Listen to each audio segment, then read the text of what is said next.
I wanted to leave as quickly as possible.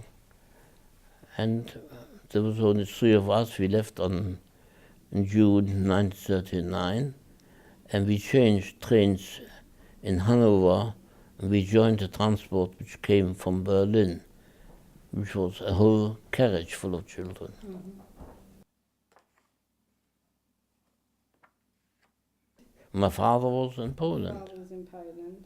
My mother stayed behind, yes. Mm-hmm. And I'll never forget that. The last words my mother said, "Will I ever see you again?" And she didn't. Which was, if you may say, prophetic words.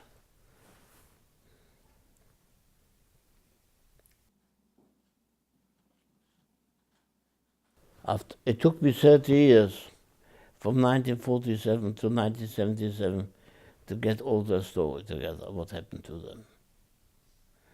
If you want to know, basically they were put in the ghetto in 1941, in a place called Harwich, and in September 1942, one of my cousins who escaped took a photo, and he had it, which I saw. They were all put on the cattle trains, and they sent to a place called Belzec, if you heard the name. It was one of the well-known gas chambers near Treblinka. And that was it. We lived together. The friend who's in America and the friend, they were very big rubber manufacturers.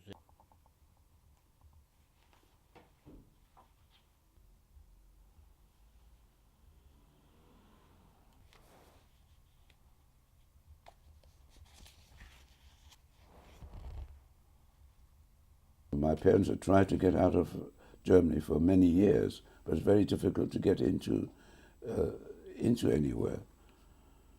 And until the British government allowed children to come on the Kindertransport. The Americans had refused.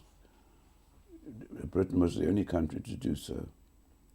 And I applied, or my parents applied for me to go on the Kindertransport, and by pure luck, I was one of the chosen ones. Where did they stay? My uncle was... My parents took me to the station. I said goodbye to my grandparents. My grandfather was going to die a few weeks later.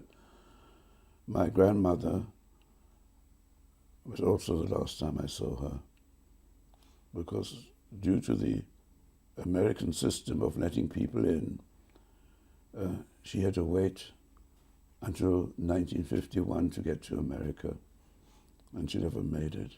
She was one of the 6 million people who died in these extermination camps.